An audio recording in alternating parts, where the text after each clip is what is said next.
warahmatullahi wabarakatuh. Halo teman-teman semua, nama saya Noval Taufik Febriansyah. Saya merupakan mahasiswa Teknik Industri Telkom University. Pada kesempatan kali ini, saya akan membahas topik yang mungkin bermanfaat untuk dibahas, yaitu perdagangan internasional. Perdagangan internasional atau luar negeri merupakan salah satu aspek penting dalam perekonomian setiap negara. Dewasa ini tidak suatu negara yang tidak melakukan hubungan dengan pihak luar negeri. Perekonomian setiap negara praktis sudah terbuka dan terjalin dengan dunia internasional menurut Dumeri 1997-178. Perdagangan internasional merupakan suatu agen pertumbuhan ekonomi karena sebab-sebab sebagai berikut. Yang pertama, perdagangan internasional mendorong produktivitas dan karenanya menjadi faktor yang memperluas pasaran. Yang kedua, dengan manfaat yang dirumuskan dengan teori membuka lubang untuk barang kelebihan. Menurut Van for Surplus, suatu negara yang memasuki perdagangan internasional mempunyai kelebihan produksi disebabkan oleh permintaan dalam negeri yang tidak elastis terhadap produk-produk yang dapat diekspor. Yang ketiga, perdagangan internasional membuka kemungkinan pada suatu negara untuk melakukan realokasi sumber-sumber yang dimiliki secara tepat guna dilihat dari sudut produksi untuk kebutuhan dalam negeri dan ekspor yang didasarkan pada harga-harga relatif yang terbuka oleh perdagangan internasional menurut Arif tahun 1986 nomor 15.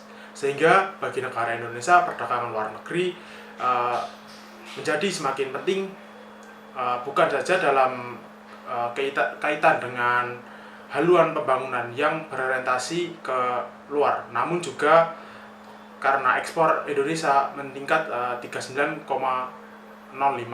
rata-rata per tahun. Oke, lanjut ke pembahasan.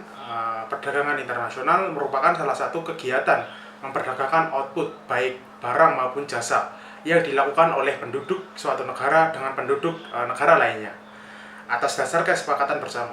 Perdagangan internasional harus melewati batas-batas negara yang dimiliki aturan yang berbeda-beda. Selain itu, perbedaan bahasa, mata uang, timbangan, dan taksiran harga.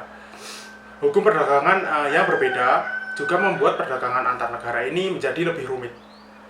Terjadi perdagangan internasional merupakan salah satu bentuk interaksi sosial yang dipengaruhi oleh beberapa faktor. Salah satunya karena suatu negara tidak mampu untuk memenuhi kebutuhan negaranya sendiri tanpa bantuan negara lain. Baik itu kebutuhan sumber daya manusianya atau sumber daya alam yang dimiliki oleh negara tersebut.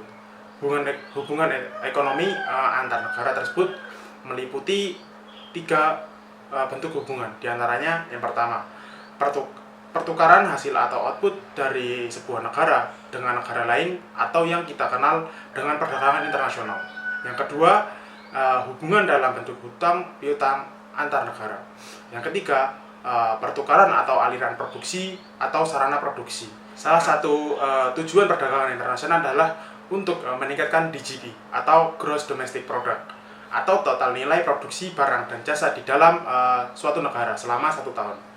Dampak yang ditimbulkan dari perdagangan internasional dapat dirasakan dari segi kepentingan sosial, politik, dan ekonomi untuk membantu mendorong kemajuan industrialisasi, transportasi, globalisasi, dan hadirnya perusahaan multinasional. Salah satu faktor pendorong pertumbuhan industri dan ekonomi adalah ekspor.